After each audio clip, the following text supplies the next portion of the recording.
Nate, I want to go ahead and jump into beauty and cosmetics because I'm interested to get into that. And we've teased a bit of MoCRA and what that's doing to the industry kind of today and into the future. But before we get there, can you set the stage for, again, Vlad and I, and probably most of our listening audience who are not beauty and cosmetic experts, as to the Wild West that was beauty and cosmetics last year, 2 years, 5 years ago, and maybe how that's matured? Yeah, it's a good question. And before MoCRA, really looking back, even 3 years ago, there really wasn't a unified standard in the US for cosmetics manufacturing, especially. And on the brand side, it's still very much the Wild West. There are a lot of new requirements for brands within MoCRA. But anyway, on the manufacturing side, we had FDA GMP guidance from like 2013 that was similar to ISO 22716, but it was a guidance, right? It's a suggestion. You should consider doing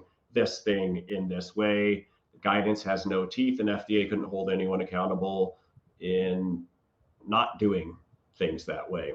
FDA had no mandatory recall authority. They were not able to really come and inspect your site suddenly or randomly because there was no requirement to register with FDA. You could register voluntarily, and some clients require that of manufacturers. I walked into sites 3 years ago where I didn't see hairnets, I didn't see gloves. I saw people wearing shorts, open-toed shoes, texting on their phones, standing on a production line with the door propped open and someone smoking a cigarette right outside the door. And there were very limited controls there. And that's an extreme example, but not really. And I've walked into what the industry would say are very mature sites that do $100+ million a year in contract manufacturing revenue, which is a high number for contract manufacturers. But I would walk in and I would see a box of donuts in the corner of the production room after reading SOPs that say we don't allow food and drink in production areas. Our pest control program prevents blah, blah, blah through whatever. And then I would see a bouquet of flowers because it was so-and-so's birthday and they were having a birthday party for her in production. And that's also why there's donuts and just random things like that, that on the food and dietary supplement side are very serious and are taken very seriously. You bring food into any facility, that's a contamination hazard. There could be allergens there that are not present on any product label in the facility. You could contaminate things and cause all sorts of issues.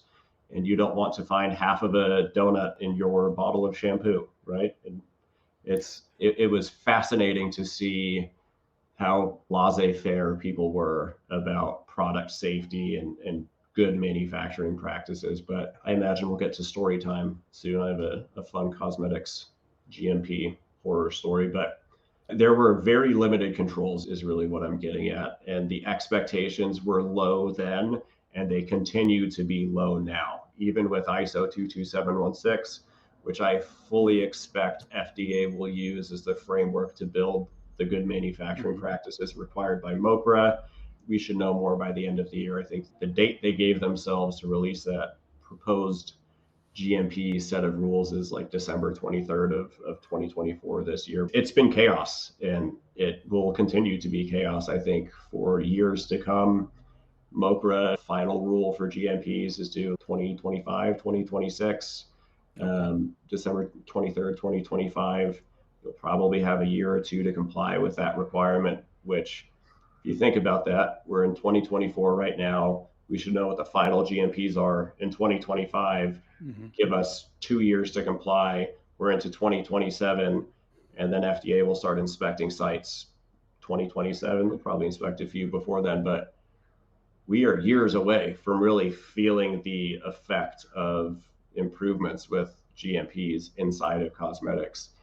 And my speculation there is a lot of the big box retailers, a lot of the massive digital platforms where everyone sells their thing, those groups will be the ones that really hammer people on MoCRA compliance. They're not going to wait for FDA to say, get it together 3 years from now, everyone, we'll see you then. It's going to be, nope, you have to do this, and you are not going to wait. If you want to do business with us, this is what you have to do.